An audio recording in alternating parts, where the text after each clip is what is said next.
Last hour I feel like was a blur.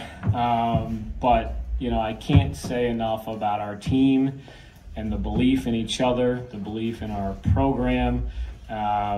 And, you know, they dug in and battled for 40 minutes against a really, really good basketball team. That was a tough physical game, back and forth, a lot of lead changes. And I'm not sure any CAA champion would have held their team, 3 teams in a row, in the 50s defensively. And I'll tell you a quick story. Monday night after the Towson game, you know, we played at 6 o'clock. It was over at 7, and we were a pretty beaten down team, right? We had lost 2 games in a row, came back up 95, and I texted my wife, Colleen. I said, hey, we'll be back around 9:30. Let's get a bottle of wine and drink our sorrows away. And she texted me right back and say, nope, you're going to come home and you're going to figure this shit out. And I needed to hear that. And I got the staff together Tuesday morning. We spent all day at our house kind of strategizing and game planning and talking about some things we needed to do differently to prepare for the conference tournament. And we practiced on Wednesday morning. And that set the tone for us to be in a position to play for a championship. And it's amazing in sport what one win can do for the confidence of a team. And getting that one Sunday, these guys are ready to roll, you know, and they were ready to compete. They were ready to lay it on the line for each other. And we had a chip on our shoulder. We were not happy with how we finished the season, but boy, does this make this experience even more enjoyable for us to be able to finish it and cut down nets and be champs. Also, your 3 teams, 50 or under 60, first time since 2009. Oh, wow. In the conference tournament? Yes. Hey, Martin, when you guys did kind of get together as a coaching staff after that Towson game and really kind of put your heads together and traded ideas and strategies and things like that, like what was kind of the root of what you guys came up with in terms of what you had done wrong and what you kind of needed to do? Well, it started on the defensive end.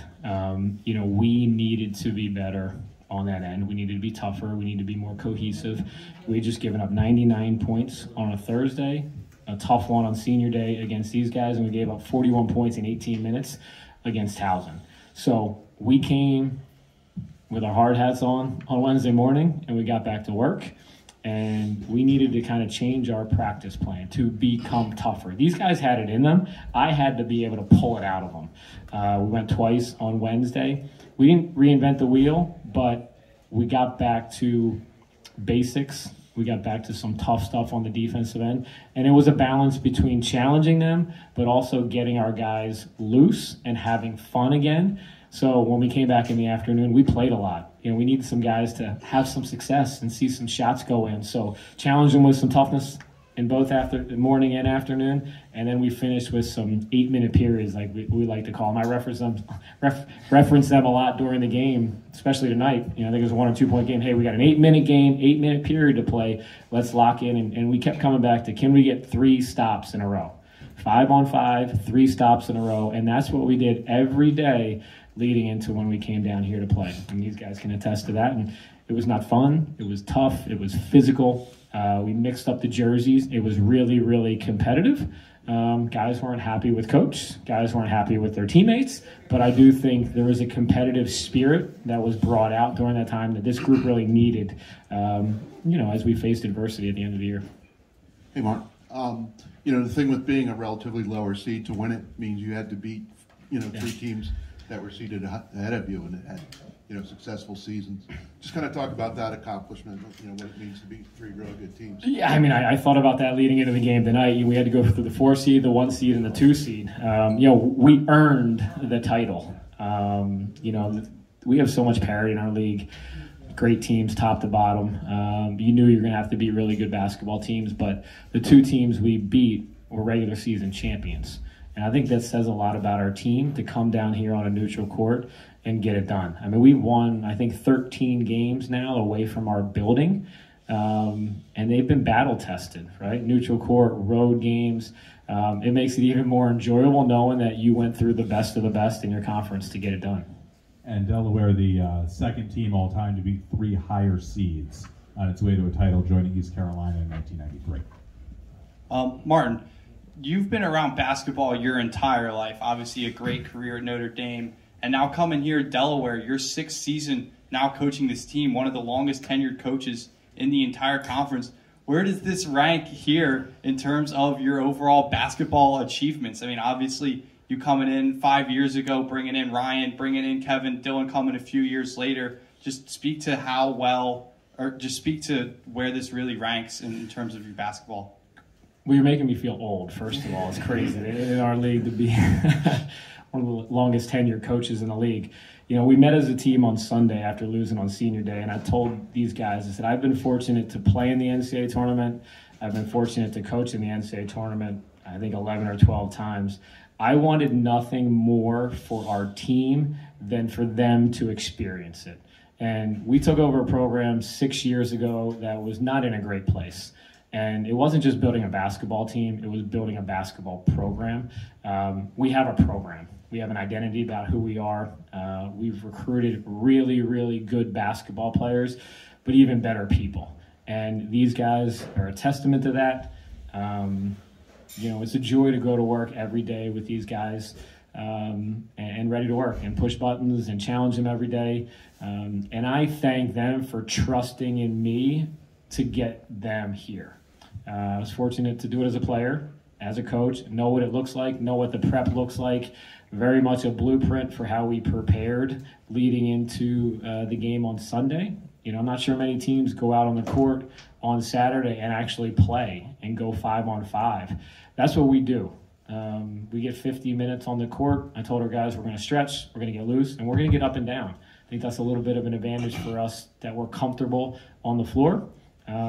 So, you know, you kind of trust in your experiences and get a lot of text messages, a lot of people wishing you well, and you know, you're also trying to, you know, do the best thing to position your group. And the most important thing for our guys is kept coming back to, like, we're loose and we're having fun. And nobody's having more fun than us right now when we play basketball.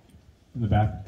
Question for Jair and Andrew. First off, congrats, guys. You know, talk about the atmosphere tonight and what it meant to have the students in the student section for you guys. Yeah, sure. You know, it was amazing. I think give a lot of credit to our AD, Chrissy. We texting back and forth with her yesterday about a bunch of people reaching out, wanting to come to the game and everything, and she did a really, really good job of helping us set up buses to get a bunch of students and a bunch of athletes to be able to come to the game. And you know, it was loud. It was loud yesterday without a bunch of students there, so we knew with all those student buses that we were going to have a lot of people in the crowd rooting for us, and it means the world. So To the Zoom, Kyle, and then Jerry.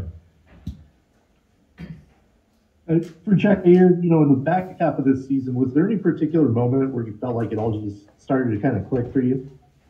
I'd probably say the first game that we had without Dylan, and when I really, you know, my role definitely got a lot bigger. And we played JMU, and I had a really good game against JMU, and we won. I think it helped my confidence a lot. I mean, I've been confident all season, but it's nice to actually see it happen in a real game and kind of get a feel for that. I think after that, I definitely got really comfortable really fast. Then for Andrew, about the 8-minute mark, you had that and one play, and you kind of flex a little bit. Looked like you're feeling it pretty well. Does that feel like a real turning point in the game for you? Yeah, definitely. I think we feed off of energy as a team, and the bench was really into it at that point, and my teammates coming up. I know I'm not as big of a guy as everyone else, but I love flexing after an and one or something like that. They always hype me up, so really a great feeling. It kind of was a big step in locking in defensively. We knew that defense was going to win the game. Toughness and winning all those 50-50 balls was going to win us the game, and that really locked us in and brought our energy really high to be able to make those plays to get it done. So, Jerry. Hey, Martin. I have two questions. One, how big was that last sequence in the first half? You were able to burn a couple fouls, and then I think Andrew blocked a shot just before the buzzer. You go in the half down 4 as opposed to 6 or 7. Did that feel like a really pivotal 30-second span for you? Then I have a follow-up. Yeah, I think it was important. Obviously we were down 4 there. We had a couple fouls to give. When you have officials that are experienced like that, they come over before we're even thinking about what to do. And I thought we got the right guys in the game to be able to use a foul. And they had the arrow too. So if you give up a bucket there and in the first possession of the second half, they score, you're really digging yourself a big hole. So really happy to get into the half only down 4. And you talked about building a program the last few years. Are you able to grasp right now what this means for the program? And are you able to appreciate what it takes to get to this point? There's 8 other teams, all have pretty good years. They're feeling pretty, they end the tournament feeling bad. You guys are on top. You've been in that position before, the good team that came up short. What is this like? All the experiences you've had to end up breaking through finally this time. Well, one, we're going to celebrate the heck out of this whenever we can. I think it's a huge statement for our program. It's great for the University of Delaware. It's great for the state of Delaware, being the only, really, we like to say, the only pro team in town. And just proud of our guys. I think, I wanted nothing more for them to be able to experience this and enjoy a night like this, to be able to cut down nets and hats and shirts season, and we get a chance to Sunday night. There's nothing better. It's like Christmas morning for a student athlete to be able to be there and watch Selection Sunday and see your name pop up and see where we're going. Nick, and then Aaron. Hey, Coach. So talk about Jair this weekend. He made his first start on Sunday, and now he's the tournament's most outstanding player. Yeah, he's been fabulous, not just this weekend. I think it's, 12, 13 games in a row we scored in double figures. We got him in the lineup to start on Sunday. I think he earned that. These two guys are very they play well off of each other. And they were able to develop some strong chemistry in that latter part of the season when Dylan was out. But we got a group that's very potent offensively. And, you got to pick your poison a little bit with what you're going to do and how you're going to guard us. And if they're going to play one-on-one on the post with Andrew Carr or one-on-one on the post with Jared Davis, you sure as heck know where the ball's going. So, in Wilmington, they make it really difficult for you. We scored, 50? It was a 59, 55? Yeah.